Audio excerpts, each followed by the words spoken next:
Bagaimana untuk mencapai provinsi yang ramah perempuan dan layak anak ya, itu harus dimulai dari yang terkecil. Kalau urusan perempuan dan anak itu kan kerjaannya keroyokan.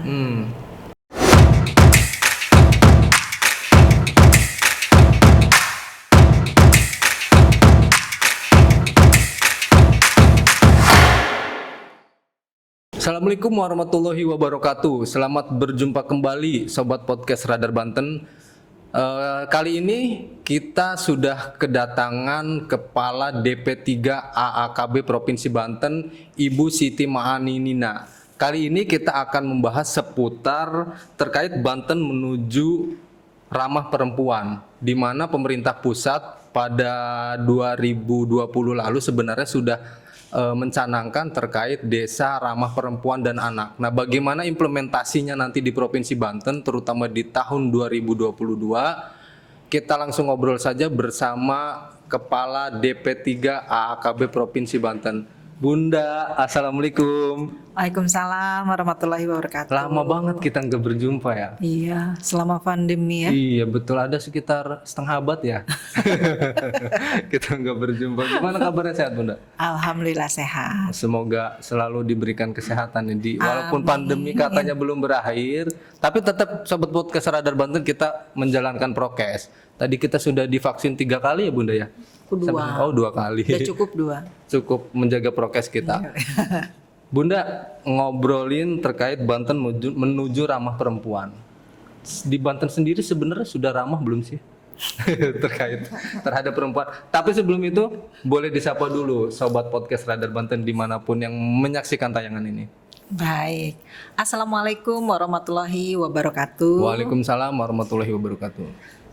Ya, untuk sahabat podcast Radar Banten dimanapun berada, saya diberi kesempatan untuk bisa berbincang dengan Mas Adit. Alhamdulillah, setidaknya DP3 AKKB Provinsi Banten yang memang menjadi pertanyaan apa sih isinya, itu betul. Semakin menggelitik. Semakin menggelitik. Apalagi tadi dikaitkan dengan bagaimana, apakah Provinsi Banten sudah ramah perempuan dan anak atau belum? Betul. Ya, kalau melihat mengapa fokus ya pemerintah itu kepada perempuan dan anak. Untuk tagline pemerintah pusat itu sekarang itu adalah SDM unggul Indonesia maju. Oke. Nah, SDM ini di dalamnya laki-laki dan perempuan. Betul. SDM pun menjadi satu kekuatan besar di masa sekarang ini, plus digital ya. Oleh karena itu, di dalam SDM ada perempuan, ada laki-laki. Di dalam laki-laki itu ada juga anak laki-laki, anak perempuan, ada juga disabilitas, ada juga lansia. Nah, itu bagian dari kita. Nah, bagaimana untuk mensejahterakan itu tidak ada satupun yang terlewatkan? Ya, berarti antara perempuan dan laki-laki harus mendapatkan manfaat pembangunan yang sama. Nah, untuk memperoleh manfaat pembangunan yang sama, itu masuk kebijakan-kebijakan pemerintah. Kebijakan pemerintah ini pun harus sinergi dengan lembaga mitra lainnya. Karena kalau sendiri mustahil, sulit. Karena perempuan, anak itu berada di mana-mana. Berada di level apapun, kegiatan apapun pasti melibatkan manusia. Nah, ini jadi menjadi satu kekuatan pada saat program pemerintah ini ya harus memang sudah memikirkan perempuan dan anak. Nah, tadi kalau disampaikan bahwa bagaimana untuk mencapai provinsi yang ramah perempuan dan layak anak ya, itu harus dimulai dari yang terkecil. Dari yang terkecil itu tingkat desa maksudnya? Nah, iya. Karena manusia itu juga berada di wilayah-wilayah desa.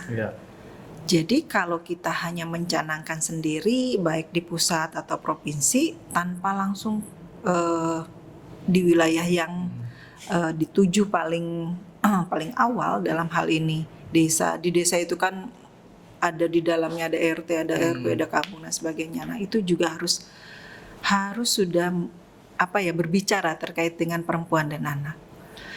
Dari mulai perencanaannya, pelaksanaannya, pengawasannya. Nah, itu juga menjadi bagian yang hasil akhirnya dievaluasi itu dari berbagai kementerian maupun independen, apakah udah komitmen atau belum. Nah, salah satu komitmennya yang sudah kita lakukan adalah berupa bagaimana peraturan daerah sebetulnya sudah mengikat. Sudah ada atau belum? Karena percuma kita menjalankan kalau nggak ada aspek hukumnya kan. Sama desa juga, apakah peraturan desanya sudah ada atau belum? Nah, di pusatnya peraturannya Permen dari mulai undang-undang, ya dari mulai undang-undang, terus ke Perpres, turun ke Permen, sama kita juga sama. Mulai dari Perdanya yang memang menjadi komitmen pemerintah, turun kepada Pergub, turunan lainnya. Nah, dari situ baru masuklah ke program kegiatan. Bagaimana hubungan dengan kemitraan. Nah, itu juga dibangun karena memang partisipasi ini juga bagian penting. Kalau partisipasinya kurang, penilaian juga kurang. Karena partisipasi masyarakat ini ya betul-betul semua bergerak untuk kepentingan perempuan dan anak. Nah, pada saat sekarang kita selalu mencoba untuk bisa hadirnya perempuan ini di berbagai bidang. Sehingga dari aspek politik, keterwakilan perempuan itu masih kurang.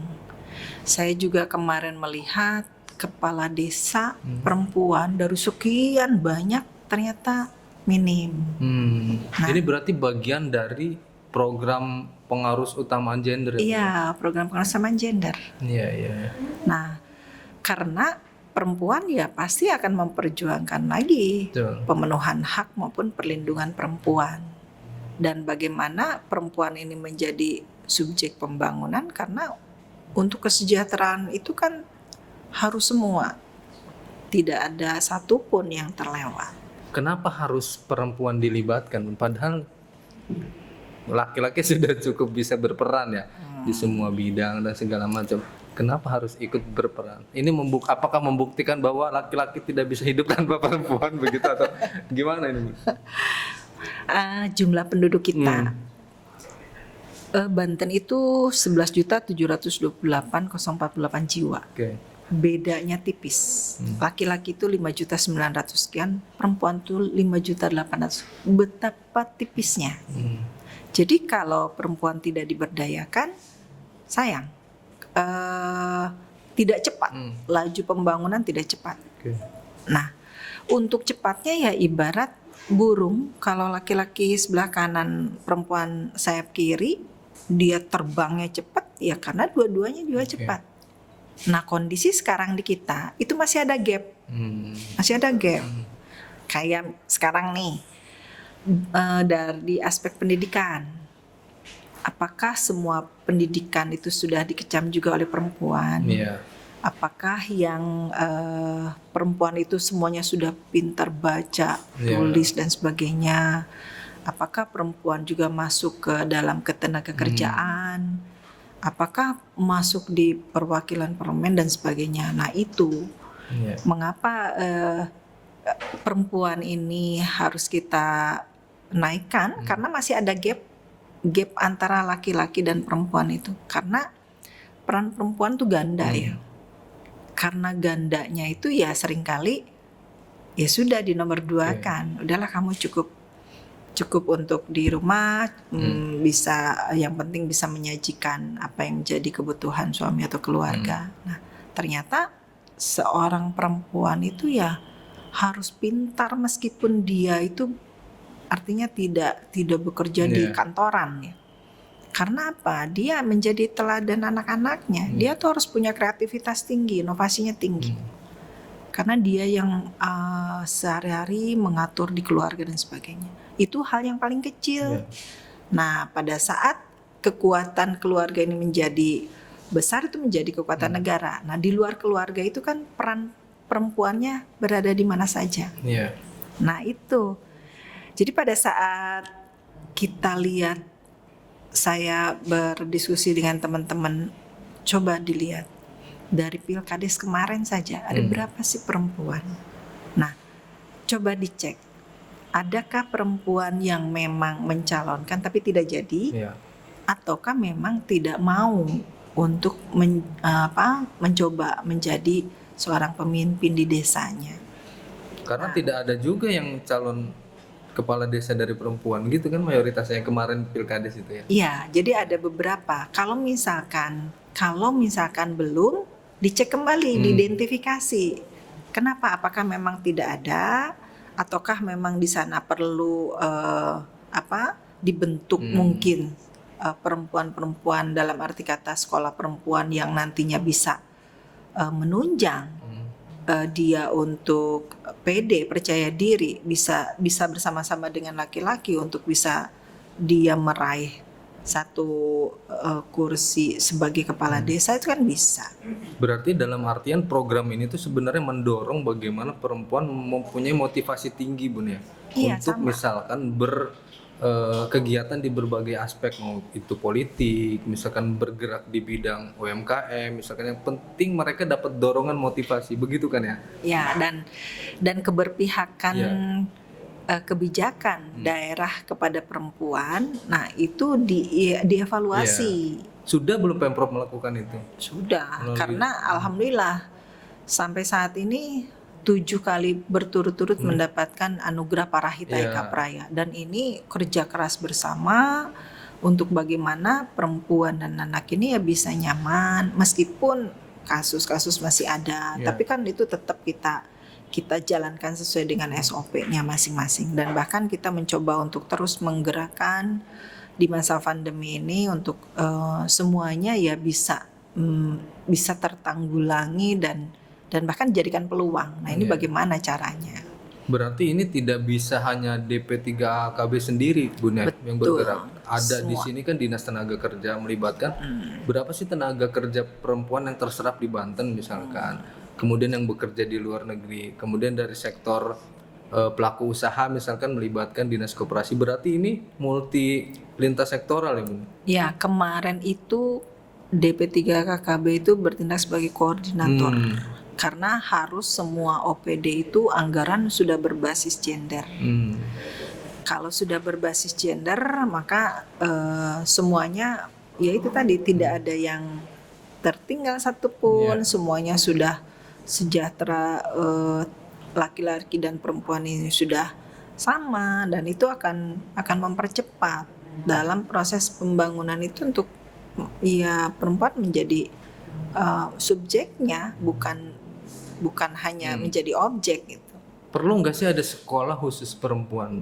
Ya, justru untuk mencapai desa ramah perempuan, peduli anak, kabupaten ramah perempuan, layak anak, mungkin provinsi juga setelah dari itu untuk menjadi provinsi ramah perempuan dan layak anak, ya salah satunya kita mencoba di 2022 ini membentuk sekolah-sekolah perempuan. Karena kan kaitannya nanti regenerasi ya, Bun ya. Ketika misalkan yang pada usia misalkan sekian sampai sekian sudah mampu berkontribusi terhadap provinsi dan negara, di bawahnya kan harusnya ada terus tunas-tunas baru perempuan yang memang bisa berkiprah begitu.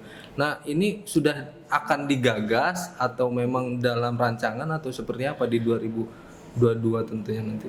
Sebetulnya untuk kegiatan sinergitas pusat daerah itu kan sudah ada. Pedoman yang diberikan itu juga sudah ada, tinggal kami melaksanakan. Nah, melaksanakan ini kan perlu kemarin itu menentukan mana kegiatan prioritas, mana yang urgent.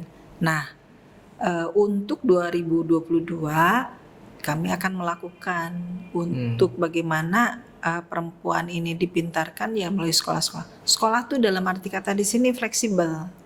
Jadi kurikulumnya ada, tapi tempatnya bisa di mana aja.